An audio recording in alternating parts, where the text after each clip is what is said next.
नमस्कार शेतकरी बंधूंनो, मी मयूर इरखडे, हायरिस सीड प्रतिनिधी. मी आज हिंगणघाट तालुक्यातील कोसुर्ला या गावामध्ये आलेलो आहे. त्यामधील कोसुर्ला येथील प्रगतशील शेतकरी यांनी आपल्या हायरिस सीड्स कंपनीचा MDG 1001 या वाणांची लागवड केलेली आहे. तर सर्वप्रथम आपण त्यांचे परिचय घेऊया आणि त्यांना आपला चणा कसा वाटला तर थोडक्यात जाणून घेऊया. नमस्कार दादा. नमस्कार. सर्वप्रथम माझं तुमचं पूर्ण नाव. नाव वैभव विठ्ठलराव इंगोले, राहणार कोसुर्ला, तालुका हिंगणघाट, जिल्हा वर्धा. माझा मोबाईल नंबर आहे 9049256987. माझ्या शेतामध्ये मी मागच्या वर्षी पण याची लागवड केली होती आणि या वर्षी पण तुमच्या MDG कंपनी 1001चा समजून घ्या चणा लावलेला आहे.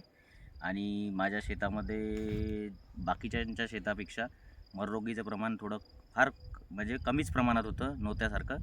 आणि बाकी घाटीलासुद्धा 2 दाण्याची घाटी असल्यामुळे घाटी धारणा पण चांगली केली. आणि एक कोरडवाहू म्हटल्यासारखं म्हणजे एकच पाणी दिलं आपण चण्याला. पाण्याची पण जास्त खूप पाणी दिलेलं नाही, एकच वेळा पाणी दिलं आहे. आणि चणा समजून घ्या की चण्याची आता जे आहे तर तुमच्यासमोरच आहे. चण्याची समजून घ्या की घाटीची प्रमाणे चांगलं आहे. एका याच्यामध्ये 2 दाण्याची शेंग आहे, घाटी आहे.